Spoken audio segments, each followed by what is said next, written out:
میں فرزند رسول امام علی نقی علیہ السلام کے بیت الشرف کی طرف جا رہا تھا۔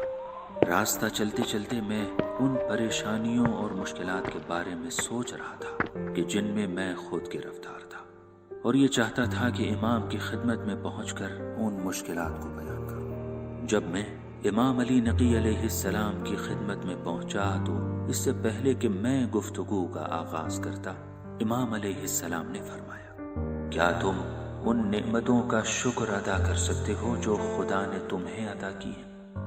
یہ سوال سن کر میں خاموش رہا اور مجھے کچھ سمجھ میں نہ آیا کہ میں جواب کیا دوں۔ تب امام علیہ السلام نے خود ان نعمتوں کا تذکرہ کیا جو خدا نے ہم میں سے بہت سوں کو عطا کی ہیں، لیکن ہم ان نعمتوں سے بے خبر ہیں۔ امام علیہ السلام نے فرمایا، اللہ نے تمہیں مومن بنایا ہے اور مومن بنا کر تمہارے جسم کو جہنم کی آگ سے بچایا ہے، تمہیں صحت دی ہے، تمہیں اپنے حکم پر عمل کرنے کی طاقت عطا کی ہے، تمہیں قناعت پسند بنایا ہے تاکہ تم دوسروں کے سامنے ہاتھ پھیلا کر اپنے آپ کو ذلیل و خوار نہ کرو۔ اور پھر امام علیہ السلام فرماتے ہیں، میں نے پہلے ہی تمہیں ان نعمتوں کی یاد دلائی کیونکہ مجھے محسوس ہوا کہ تم اس سے شکوہ کرنا چاہتے ہو جس نے تمہیں یہ نعمتیں عطا کی ہیں۔